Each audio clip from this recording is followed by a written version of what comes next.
आज हम balance diet के बारे में सीखेंगे। बैलेंस डाइट के बारे में जानने से पहले कुछ बेसिक सी जानकारी हमें जानना जरूरी है। जैसे फूड किसे कहते हैं, यानी कि खाना जो भी हम खाते हैं, अब चाहे वो आप भोजन के रूप में सॉलिड, सेमी सॉलिड या वो भोजन आप पी रहे हो लिक्विड फॉर्म में ही क्यों ना हो, वो सभी जो भोजन कहलाता है वो हमें एनर्जी देता है, हमारे शरीर को बनने में मदद करता है और साथ में साथ हमारे शरीर को प्रोटेक्ट भी करता है। दूसरा है nutrition. Nutrition science of food है जो कि हमारे शरीर की हेल्थ के साथ रिलेशनशिप रखता है। डाइटेटिक्स एक प्रकार का प्रैक्टिकल एप्लीकेशन है जो कि न्यूट्रिशन के सिद्धांतों पर आधारित है। हमारे न्यूट्रिशन के जो सिद्धांत है उनका प्रैक्टिकल एप्लीकेशन ही डाइटेटिक्स कहलाता है। एग्जाम्पल के रूप में जब कोई व्यक्ति बीमार होता है, आप उसके लिए कोई ना कोई मील प्लान करते हैं, उसको क्या खाना चाहिए क्या नहीं खाना चाहिए। एग्जाम्पल जैसे सोडियम चाहिए या नहीं चाहिए, हाइपरटेंशन का केस है नहीं चाहिए, बीपी कम हो रहा है तो आप सोल्ट दे सकते हो, है ना। ये एक थोड़ा सा चेंज इसमें देखने को मिलता है। न्यूट्रिएंट की बात करें तो जो हम खाते हैं, अब चाहे वो लिक्विड फॉर्म में हो या सॉलिड फॉर्म में ही क्यों ना हो, वो ऑर्गेनिक और इनऑर्गेनिक कॉम्प्लेक्स में देखने को मिल सकता है जो हम डेली लेते हैं। अब जैसे कि आप पानी पीते हैं, प्रोटीन लेते हैं, कार्बोहाइड्रेट, विटामिन और मिनरल्स लेते हैं, अलग अलग प्रकार के फूड हैं जो आपके आसपास सप्लाईज के रूप में आपको देखने को मिलते हैं, जिनके अलग अलग फंक्शन होते हैं हमारे शरीर के अंदर। वो अलग अलग प्रकार के न्यूट्रिशन होते हैं जो एक से ज्यादा हो सकते हैं, यानी कि एक होता है मैक्रो, एक होता है माइक्रो न्यूट्रिएंट।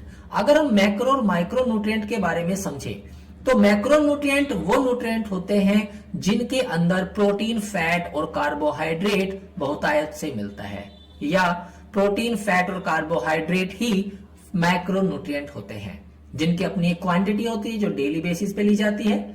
माइक्रो न्यूट्रिएंट एक प्रकार का हंगर फूड होता है।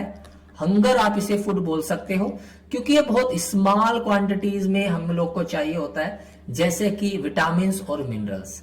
ये माइक्रो न्यूट्रिएंट क्योंकि हमें इनका रिक्वायरमेंट स्मॉल अमाउंट में चाहिए, जैसे कि आप मिलीग्राम में बोलते हैं, एम मिलीग्राम बोलते हो, है ना। कभी कभी हम लोग इसे ग्राम्स में भी बोल देते हैं। तो ये हमें शरीर में रिक्वायरमेंट के रूप में चलता है। अब यहाँ पे आगे देखा जाए तो जो भी आप खाते पीते हैं उससे हमें एनर्जी मिलती है। एनर्जी जो हमारे काम करने की क्षमता को दर्शाती है, या काम करने की क्षमता ही एनर्जी कहलाती है।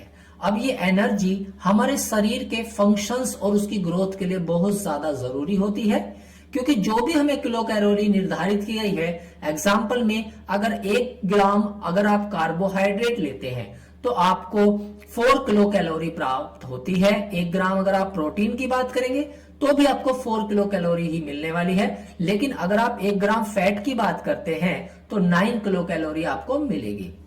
तो अगर मान के चलो आपको 9 किलो कैलोरी जो है रिक्वायरमेंट है, तो 1 ग्राम क्या आप कार्बोहाइड्रेट लेंगे? नहीं, पूरा नहीं मिलेगा। तो कार्बोहाइड्रेट के साथ आपको प्रोटीन मिलाएंगे तो ये 8 हो जाएगी, यानी कि 8 किलो कैलोरी हो जाएगी। लेकिन अगर आप फैट ले लेंगे तो फैट ही हमें 9 किलो कैलोरी दे देगा, जिससे हमारी दिन भर की जो रिक्वायरमेंट है वो पूरी होगी। आगे मेटाबॉलिज्म की बात करें तो ये सम टोटल है बिल्डिंग अप रिएक्शन, जिसे एनाबॉलिज्म बोलते हैं, और break down of the reactions होता है, दैट इज कैटाबॉलिज्म, जो हमारे शरीर के अंदर चलता है।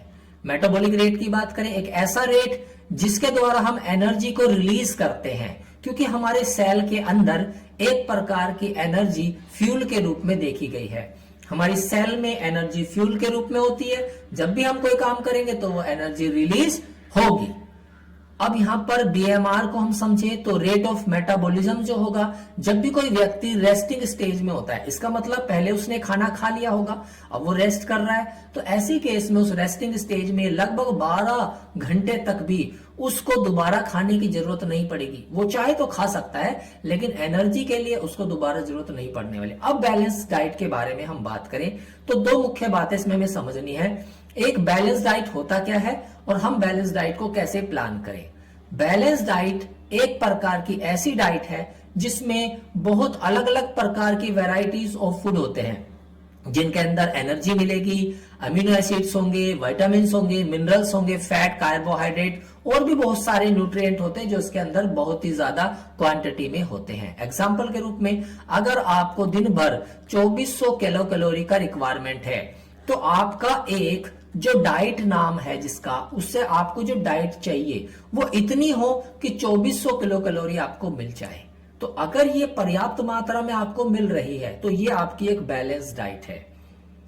इसके स्टेप्स क्या होंगे, कैसे आप एक बैलेंस डाइट प्लान कर सकते हैं, तो उसके लिए बेस्ट है कि आप ये समझें कि सबसे पहली चीज आपको उस इंसान के बारे में पता होना चाहिए जिसका आप डाइट प्लान कर रहे हो। दूसरा, वो सारा डाइट प्लान आरडीए के अनुसार हो। तीसरा, जो खाना आप बना रहे हो वो उस ग्रुप से होना चाहिए जो उसके लिए रिक्वायरमेंट है। उसे नंबर ऑफ मील्स में डिवाइड करें और ये जो सर्विंग है वो ईच मील्स में आप डिस्ट्रीब्यूट करना चाहिए। एक मेन्यू बना सकते हैं, आप नाश्ते में क्या लेंगे, आप खाने में क्या लेंगे, आप शाम को क्या लेंगे, आप रात का खाना क्या लेंगे। ये सब चीज निर्धारित करती है कि आप मेन्यू प्लान क्या है। अगर आप ग्रुप्स की बात करें कि खाने में ग्रुप्स क्या होते हैं, तो सीरियल्स है, पल्सेस है, वेजिटेबल्स है, मिल्क है, ऑयल है, मिल्क प्रोडक्ट है, एग, मीट, फिश, ये सभी वो भोजन है जो कहीं ना कहीं जो पेशेंट होता है उसकी नीड को फुलफिल कर देते हैं। यानी कि अगर आपको जरूरत है वेजिटेबल्स की तो वेजिटेबल्स आपके लिए मिल जाएगा। ठीक है, आगे बात करते हैं। जो जरूरी है वो है कि आखिर कौन से फैक्टर्स हैं जो बैलेंस डाइट जिनके ऊपर डिपेंड करती है। देखिए, पहली चीज होती है एज। एज में अलग अलग एज होती है। एक होती है इन्फेंट चिल्ड्रन, एक होती है एडोलेसेंस, एक होता है एडल्ट, एक होता है एल्डर पीपल। अब क्वांटिटीज मान के चलते हैं, आप कैल्शियम की क्वांटिटीज की बात करें तो इसकी क्वांटिटी इस बात पर निर्भर करती है कि छोटे बच्चे को कम देना है, एडोलेसेंस में और ज्यादा देना है, एडल्ट में और ज्यादा देना है। यानी कि जो डेली बेसिस पे वो जो काम करेंगे उनकी उम्र के अनुसार वो उम्र भी जरूरी है, क्योंकि अगर उम्र नहीं पता तो हम लोग डाइट ठीक से प्लान नहीं कर पाएंगे। तो ये एक ऐसा फैक्टर है जो जरूरी है। दूसरा फैक्टर है वो है हमारा सेक्स, यानी कि एक वुमेन को आयरन की रिक्वायरमेंट ज्यादा है क्योंकि वो प्रेग्नेंट है, लेकिन मेल में ऐसा नहीं। मेल में प्रोटीन कब चाहिए, जब वो हैवी वेट लिफ्टिंग करना चाह रहा हो। तो बॉडी साइज बढ़ाने की बात हो या फिर वेट बढ़ाने की बात हो तो हमें एनर्जी और न्यूट्रिएंट की ज्यादा जरूरत पड़ने वाली है। तो ऐसे केस में आप डाइट प्लान को भी चेंज कर सकते हो। तो बॉडी साइज, वेट, ये भी एक अपने आप में एक ऐसा फैक्टर्स है जो हमें पता होना चाहिए, जो कि निर्भर करता है कि हम बैलेंस डाइट क्या बनाएंगे। फिजिकल एक्टिविटी और ऑक्यूपेशन की बात करें तो अलग अलग प्रकार के व्यक्ति हैं। एक हमारे नॉर्मल वर्कर होते हैं जो ऑफिस में काम करते हैं, एक दूसरे वर्कर होते हैं जैसे टीचर और नर्सिस होती हैं, एक तीसरे होते हैं जो फार्मर या लेबर्स होते हैं। इन तीनों की डिमांड अगर देखी जाए तो तीनों की डिमांड अपने जगह पे अलग अलग होती है। तो अगर आप फिजिकल एक्टिविटी ज्यादा करेंगे तो आपको ज्यादा की जरूरत पड़ने वाली है, आपको किलो कैलोरी ज्यादा चाहिए होगी। नॉर्मल वर्क में आपको इतनी नहीं चाहिए। फिजियोलॉजिकल कंडीशन की बात करें, प्रेगनेंसी में आयरन ज्यादा चाहिए, कैल्शियम ज्यादा चाहिए, फोलिक एसिड ज्यादा चाहिए, आयरन फोलिक एसिड चाहिए।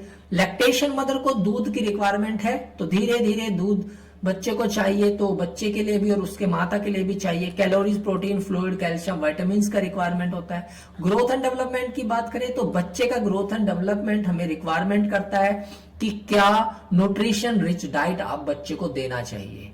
हेल्थ स्टेटस की भी है। फीवर के लिए आप लिक्विड डाइट दे सकते हैं, डायबिटीज के लिए आप शुगर कम कर सकते हैं, हाइपरटेंशन के लिए आप सोल्ट नहीं देना चाहिए, एनीमिया के लिए आपको आयरन देना चाहिए। डाइजेस्टिव डिसऑर्डर जो यहाँ पर देखने को मिल रहा है, ऐसे केस में इरिटेबल बाउल सिंड्रोम एक बीमारी, इरिटेबल बाउल डिसऑर्डर्स बोल सकते हो आप इसे एक किस्म का, ये आई बड़ी इस प्रॉब्लम्स में बहुत बार इंटेस्टाइन जो लार्ज होती है वो ठीक से काम नहीं करती है। तो आपको क्या करना है कि आप ऐसा भोजन दें जो उन्हें आसानी से पचा सकते हैं। इकोनॉमिक कंडीशन भी इसमें बहुत ज्यादा जरूरी है। एक व्यक्ति है जो पुअर कंडीशन में है, एक व्यक्ति है जो गुड कंडीशन में। जो गुड कंडीशन में है वो बहुत अच्छा खाना खा सकता है, लेकिन अगर जो लो कंडीशन का है वो इस बात पर डिपेंड करता है कि जो भोजन आपने उसे दिया है क्या वो उसके बजट में होगा या नहीं होगा। तो हम लोग प्रेफर करते हैं कि low cost of the budget जो होता है भोजन वो कम इकोनॉमिक वाले व्यक्ति को देना चाहिए, पैसा खर्चा कम हो। अवेलेबिलिटी की भी अगर हम बात करें, कोई व्यक्ति है जो कह सकते हैं उसको दूध चाहिए लेकिन अवेलेबल नहीं हो रहा है, तो ठीक है, जो सब्स्टिट्यूट में अवेलेबल हो वो उसके लिए मिल जाना चाहिए।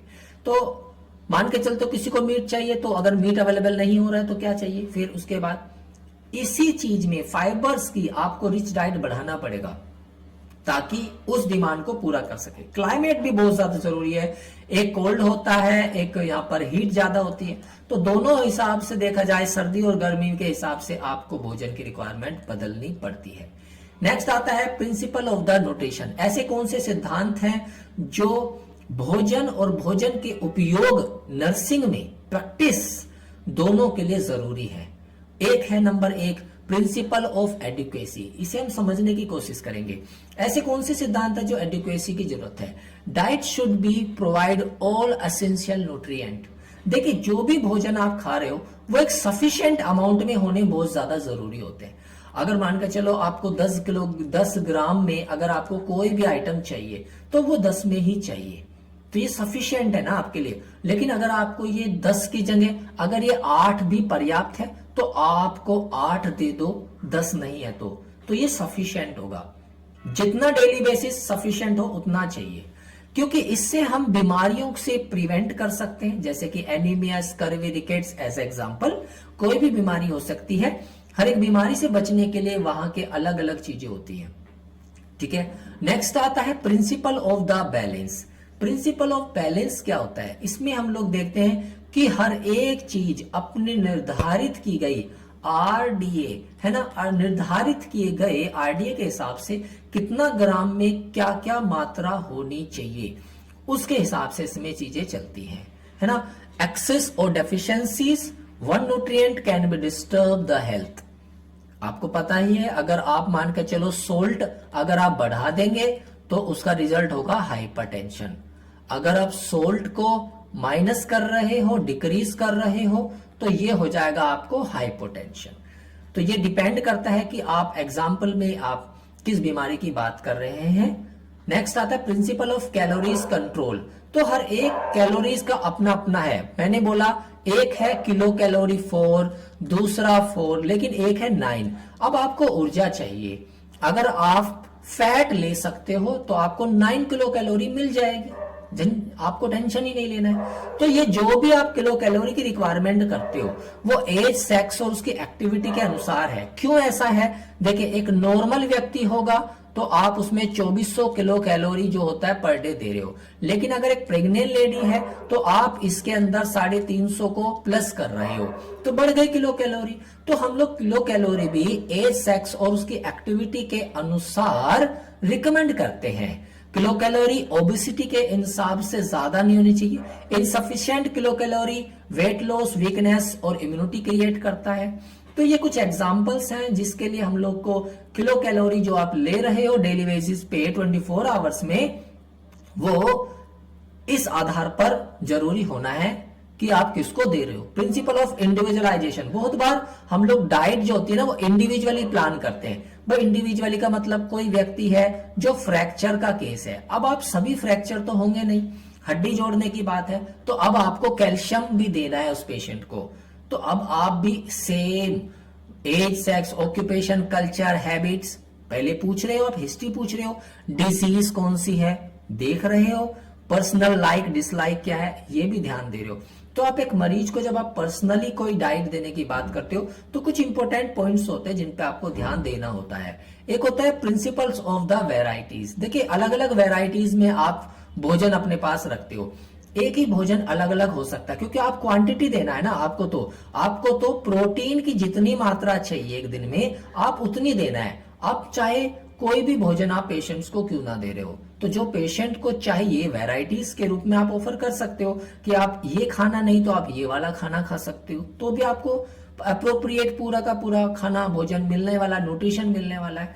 तो वैरायटी ऑफ द प्रिंसिपल्स इसका मतलब होता है कि जो फूड है वो आप प्रिवेंट करने के लिए कि मोनोटोमी और अपने न्यूट्रिशन लेवल को इंप्रूव करने के लिए। No single food contains all are the nutrition. ऐसा नहीं है कि कोई एक ही भोजन होगा उसमें आपका सारा पर्याप्त होगा। आपको दाल, चावल, रोटी, सलाद, आपको सब चीजें चाहिए। अलग अलग वैरायटीज होती हैं जो आपकी भूख को, डाइजेशन को इंप्रूव करती हैं। बहुत से रिस्क होते हैं, उनको रिड्यूस करती हैं, है ना। तो आप उस तरह से अलग अलग प्रकार के भोजन को ऑफर कर सकते हैं। नेक्स्ट आता है प्रिंसिपल ऑफ डाइजेस्टिबिलिटी। देखिए, किसी व्यक्ति का डाइजेशन बहुत ज्यादा इजी होता है, लेकिन कोई व्यक्ति सिक होता है। अगर कोई व्यक्ति सिक है तो आप ऑफर बदल दीजिए, है ना। आपने पहले दिया था इसको सॉलिड, लेकिन अब आपको लगता है कि सॉलिड नहीं देना चाहिए, तो आप इसको लिक्विड डाइट प्रेफर कर सकते हैं। तो आप डाइट चेंज करेंगे ना, जैसा पेशेंट की कंडीशन वैसे ही आप उसको डाइट ऑफर कर सकते हैं। नेक्स्ट आता है यहां पर प्रिंसिपल ऑफ पैलेटेबिलिटी, है ना। Principle of palatability, food should be attractive and the tasty. अब टेस्टी का मतलब क्या होता है? मान के चलो आपको सोल्ट नहीं देना है, अब सोल्ट से टेस्ट आने वाला है, तो आप यहां पे कुछ ऐसा टेक्सचर यूज कर सकते हो जिससे उसे देखने में अच्छा लगे, वो अट्रैक्टिव हो, वो चाहे कि हाँ यार कोई बात नहीं, टेस्ट नहीं है पर देखने में तो अच्छा है, मैं इसे खाऊं। क्योंकि पेशेंट को 24 आवर्स की जो डाइट है वो तो मेंटेन करना है ना, उसको न्यूट्रिशन तो चाहिए। अब न्यूट्रिशन पूरा मिलने के लिए आपको पेशेंट को क्या करना पड़ेगा? डाइट पूरा प्रॉपर तरीके से देना पड़ेगा। नेक्स्ट आता है principle of safety and hygiene. अब हर एक व्यक्ति की सेफ्टी और हाइजीन की भी बात जरूरी है, क्योंकि अगर आप क्लीन और सेफ न्यूट्रिशन नहीं पेशेंट को देंगे तो पेशेंट ठीक से उस खाने को नहीं खा पाएगा। और नेक्स्ट बहुत जरूरी है, जैसे कि आप खाना खाने से पहले अच्छे से हाथ धो सकते हो, स्टोरेज सही से कर सकते हो, है ना। ये सब चीजें जरूरी होता है जब आप एक हॉस्पिटल में होते हो। पेशेंट एज ए नर्स, आप पेशेंट के लिए एक ऐसा रोल अदा कर सकते हो कि जब आप वो भोजन खाते हो, आप उनके सामने भोजन खाते हो एग्जाम्पल के रूप में, तो आप हाथ धोइए और फिर खाइए, तो पेशेंट को थोड़ा आदत हो जाता है, ठीक है हमें क्या करना चाहिए, हाथ धो के खाना चाहिए। नेक्स्ट आता है principle of economy. Economy means a cost. हर एक भोजन कॉस्ट इफेक्टिव, यानी कि हर इंसान, पहला और दूसरा, ये दोनों अपने जेब के अंदर रखे गए पैसे के हिसाब से भोजन अवेलेबल कर सकते हैं। यानी कि कम पैसे में आया भोजन भी उतना ही महत्वपूर्ण है, पैसे ज्यादा में भी आया, क्योंकि दोनों में क्वांटिटीज जो आप रिकमेंड कर रहे हो, क्या खिला रहे हो, जो उसके लिए जरूरी है, वो कम कॉस्ट में भी अच्छा होगा। जैसे कि एक नर्स गाइड कर सकती है उसके परिवार को कि कम कॉस्ट में भी सेम न्यूट्रिशन कैसे मिलेगा। क्या आपको दाल बढ़ा देनी चाहिए, किस प्रकार की दाल आपको बढ़ानी चाहिए ताकि आपको प्रॉपर अमाउंट में मिल जाए। बहुत बार लोग रोटी नहीं खा रहे हैं, दाल है, सलाद या कुछ और नहीं मिला, तो हम ऐसा कर सकते हैं कि ठीक है आप दाल खा रहे हो, थोड़ी और दाल खींचिए, एक कटोरी की जगह 2 ले लीजिए। Diet should be modified as a therapeutic modification. तो बीमारी क्या है? सोल्ट को कम देंगे हाइपरटेंशन के केस में, डायबिटीज के केस में आप उसको कार्बोहाइड्रेट कंट्रोल करेंगे क्योंकि वो बाद में बदल जाता है शुगर के रूप में। हाई प्रोटीन जो डाइट होती है वो बर्न के केस में, वुंड में देना है ताकि हीलिंग में थोड़ा हेल्प हो। प्रोटीन पता है ना, प्रोटीन क्या होता है? बॉडी बिल्डिंग फूड होता है, शरीर को बनाता है। लिक्विड और सॉफ्ट डाइट किसको चाहिए? या तो सर्जरी के बाद चाहिए या जिसको जीआईटी सिस्टम में कोई इश्यू है उसके लिए चाहिए। तो ये वो प्रिंसिपल्स हैं जिन प्रिंसिपल्स के अनुसार सिद्धांत पर आपका न्यूट्रिशन और डायटेटिक्स काम करती है नर्सिंग के फील्ड में। अगर फूड हाइजीन की बात करें तो हमेशा खाने को बनाने से पहले उसको अच्छे से हाइजीन करना जरूरी है। चाहे आप घर में भोजन बना रहे हो, चाहे रेस्टोरेंट में या कहीं और, जब भी अगर आप खाना बना रहे हो तो खाने को सबसे पहले उस रॉ मटेरियल्स को या जो प्लांट्स हैं उनको आप अच्छे से वॉश कर लीजिए। जिस तरीके से आप उसे वॉश करेंगे, अच्छे से आप उसे रखेंगे तो वो खाना हाइजीन होगा। क्यों? अगर आप ऐसा नहीं करते हैं तो बीमारी हो सकती है। अब बात करते हैं फूड प्रिपरेशन की। Process of making a food ready for consumption by the applying different methods such as washing, cutting, mixing, cooking and serving। देखिए, आप फूड हाइजीन की बात कर रहे हैं, उसमें फूड प्रिपेयर करना भी बहुत ज्यादा जरूरी होता है, क्योंकि ये भी उसका एक हिस्सा है। आप कैसे भोजन प्रिपेयर करेंगे? आप खाने को धोएंगे, उसे सही से काटेंगे, उसे मिक्स करेंगे, उसे पकाएंगे और उसे व्यक्ति को सर्व करेंगे। ठीक है, आगे बात करते हैं क्या उद्देश्य है, आखिर आप खाना बनाने के उद्देश्य क्या है। जैसे कि आप एक सेफ भोजन बनाना चाहते हो जिसमें कोई भी माइक्रोब्स नहीं होना चाहिए। वो भोजन डाइजेस्टेबल होना चाहिए, उसका अंदर एक टेस्ट हो, एक टेक्सचर होना चाहिए, एक वैरायटीज होनी चाहिए, एक्सेप्टेबिलिटी होनी चाहिए। कोई दूसरा व्यक्ति ये ना कहे यार पता नहीं क्या खिला दिया। तो आप इस बात पे भी ध्यान दें कि आप क्या खिलाते हो। न्यूट्रिएंट अवेलेबिलिटी भी उसके अंदर देखने को मिलनी चाहिए। तो ये कुछ उद्देश्य हैं, कुछ ऐसे ऑब्जेक्टिव्स हैं। ठीक है, अगर आप स्टेज की बात करते हो कि स्टेज को देखें कि फूड प्रिपरेशन की क्या स्टेज है, तो आप इसमें समझ सकते हो। स्टेज सिलेक्शन, पहले आप सेलेक्ट करते हो आपको क्या खाना बनाना है, फिर आप उसे धोते हो, साफ करते हो, उसके अंदर डस्ट है, मिट्टी है, कुछ कीड़े मकोड़े हैं, वो सब निकालते हो, फिर आप उसे काटते हो, सही प्रकार से आप उसे बनाते हो, है ना, फिर आप उसे मिक्स करते हो, है ना, उसके अंदर क्या ग्रेडियंट डालना है, क्या हर्ब्स डालना है, क्या क्या चीज उसमें मिलाना है, फिर आप उसे अच्छे से बनाते हो। बनाने के लिए उबालना जरूरी है, भाप लगनी जरूरी है, फ्राई करना जरूरी है, रोस्टिंग करना जरूरी है, और फिर जब वो बन जाता है फिर आप उस खाने को क्या करते हो, सर्व करते हो। अब इसमें एक पॉइंट बहुत ज्यादा जरूरी है जो हमें समझना है, वो होता है फूड प्रिजर्वेशन का। देखिए, फूड प्रिजर्वेशन कहते किसे हैं? Food used for human consumption, हम लोग एज अ ह्यूमन हमें भोजन खाना है, ठीक है, लेकिन प्लांट और एनिमल ओरिजिन, वेदर प्लांट और animal origin are rapidly decomposed by the micro organism, है ना। ये हमको पता है कि हमें भोजन तो खाना है, लेकिन चाहे आप प्लांट की बात करें या किसी एनिमल की बात करें, वेजिटेरियन नॉन वेजिटेरियन की बात करें, तो माइक्रो ऑर्गेनिज्म तो उसमें देखने को आपको मिलने वाला है ना। ठीक है, तो foods are preserved at home और in commercial setting to prolong their shelf life, to use particular food like fruit and vegetables when not in season. तो निकल के क्या रिजल्ट आया? प्रिजर्वेशन का मतलब होता है कि जब भी कोई आप भोजन चाहते हो कि आप उसे बाद में खाएं, या वो लाइफ को थोड़ा बढ़ाना चाहते हो भोजन की, तब आप उसे सही से रखें, किसी भी प्रकार से माइक्रो ऑर्गेनिज्म उसमें नहीं पनपना चाहिए। यही फूड प्रिजर्वेशन होता है। इसके कुछ सिद्धांत है, जैसे कि रिमूविंग माइक्रो ऑर्गेनिज्म।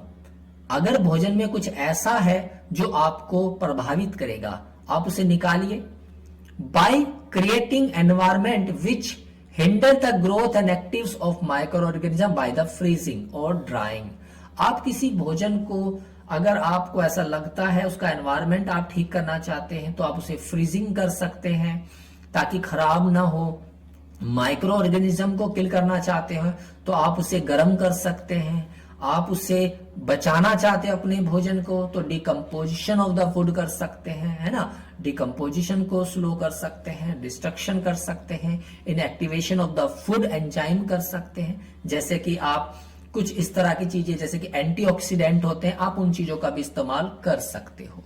अब यहाँ पर कुछ फूड प्रिजर्वेशंस हैं, जैसे कि कुछ तरीके बताए गए हैं, जैसे कि एसेप्सिस होता है, फ्रीजिंग होता है, डिहाइड्रेशन होता है, सोल्ट होता है, pickling, addiction of the vinegar होता है, एडिशन ऑफ द शुगर होता है, यूज ऑफ द केमिकल होता है। कुछ तरीके हैं कि किस तरीके का आप इस्तेमाल करेंगे ताकि आपका जो भोजन है वो कीटाणु रहित हो, लंबे समय तक अच्छे से आप उसे यूज कर सके। बात करते हैं एसेप्सिस की। It is usually done during a packaging of the food to delay और प्रिवेंट माइक्रो ऑर्गेनिज्म डिकम्पोजिशन। हम बात कर रहे हैं कि अगर आप भोजन को सड़ने गलने से बचाना चाहते हो, तो आप जब उसकी पैकिंग करते हो तभी आप एसेप्सिस टेक्निक्स का इस्तेमाल कर सकते हो। एग्जाम्पल के रूप में, मिल्क और मिल्क प्रोडक्ट जब पैकेज किया जाता है अलग अलग तरीके से, तो इसमें कंटामिनेशंस को अवॉइड किया जाता है। हम उसे इस तरह से कवर करेंगे ताकि कंटामिनेशन ना हो। क्वालिटी ऑफ मिल्क जज होता है उसके माइक्रोबियल कंटेंट से। हमें पता है कि हम उसे कैसे करना चाहते हैं, तरीके होते हैं, उन तरीके का आप इस्तेमाल कर सकते हैं। डिस्ट्रॉइंग थ्रू हीट प्रोसेस, इसका मतलब है अगर आपको ऐसा लगता है कि कुछ माइक्रो ऑर्गेनिज्म है जो गीले में पनप सकते हैं, जैसे दूध है, मिल्क है, लिक्विड है, पनप सकते हैं, तो आप यहां पर उन तरीकों का इस्तेमाल कर सकते हैं, जैसे कि गर्म करना। आप उसे इस हद तक गर्म कर सकते हैं कि हाँ ठीक है, डिकम्पोजिशन जो एक प्रोसेस है वहां पर देखने को मिल रहा है जिसमें माइक्रो ऑर्गेनिज्म डेवलप हो जाएगा, आप उससे बचा सकते हो। दूसरा होता है फ्रीजिंग करना। आपको ऐसा लगता है कि किसी भोजन को आपने थोड़ा रख लिया है, वो बाद में काम आ जाएगा, तो एक बेसिक सा टेम्परेचर आपको रेफर करना है। Storage at a temperature ranging 2 degree centigrade से 116 डिग्री सेंटीग्रेड। कमर्शियली बात करें या हाउस होल्ड की बात करें तो सबके घर में रेफ्रिजरेटर होता है, उसका एक टेम्परेचर मेंटेन किया जाता है 4.5 डिग्री सेंटीग्रेड से 7 डिग्री सेंटीग्रेड तक। ऐसे केस में जो खाना है वो पूरा फ्रिज भी नहीं होगा। रेफ्रिजरेटर जो होता है वो खाने को प्रिजर्व करने में बहुत ज्यादा इफेक्टिव होता है। जैसे आपने देखा है बहुत से मीट, फिश, फ्रूट्स, वेजिटेबल्स को क्या करते हैं कि वो प्रिजर्व कर देते हैं, फ्रिज के अंदर रख देते हैं। एक आता है आपका डिहाइड्रेशन, नया मेथड है जिसमें आप water is remove from the food by the preservation. Dehydration करते हैं, पानी आप उसमें डालिए, उस खाने में डालिए, पानी के द्वारा जो गंदगी चीज होगी वो उससे बाहर निकल जाएगी। पानी करके फिर पानी को निकाल दीजिए। एक होता है सोल्टिंग और पिकलिंग, है ना। आप इसमें एक अलग तरीके का इस्तेमाल कर सकते हैं, कुछ इस तरह की चीज जैसे कि salt is good naturally preservative. जब आप सोल्ट डाल देते हैं तो प्रिजर्वेटिव में वो काम आता है।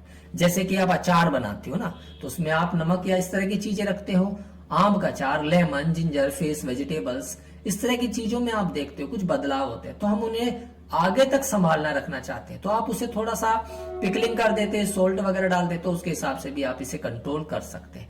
एक और आ जाता है जिसे बोलते हैं विनीगर बोलते हैं। विनीगर्स एक एसिटिक एसिड इसके अंदर देखने को मिलता है जो कि यूज किया जाता है बनाने में ऑनियन और लेमन्स का। आप शुगर का इस्तेमाल कर सकते हैं, मीठे का। आप मीठे में देखते शुगर में कि हम यहाँ पे देखते हैं कि fruits are preserved by placing them in a sugar syrup. तो फ्रूट्स को आप प्रिजर्विंग चेंज करते हो। Bacteria, yeast, moulds are place in a heavy sugar syrup. Water in the cell moves out through the membrane into the concentration syrup through osmosis. तो यहाँ पे sugar का एक रोल बताया गया है कि कैसे आप एक शुगर के माध्यम से भी प्रिजर्वेशंस को देख सकते हैं। केमिकल का इस्तेमाल आप यहाँ पर देख सकते हैं खाने को प्रिजर्व करने के लिए। कुछ केमिकल्स हैं जो परमिट करते हैं कि आप मिनिमम लेवल पर भी खाने को आप प्रिजर्व कर सकते हैं। Sodium benzoate, sorbic acid, sodium, calcium propionate, sulphur dioxide, है ना। इन तरह की चीज का आप देखते हो कि चीज कैसे बनती है। चीज बनाने के लिए अब चीज को लंबे समय तक संभालना है, इसलिए इसको प्रिजर्व करना भी जरूरी है। हीट गर्म करना जरूरी है। अगर आपको लगता है कि बैक्टीरिया पनप रहा है तो आपको उसके लिए टेम्परेचर मेंटेन करना पड़ेगा जिसमें आप खाने को हीट कर सकते हो।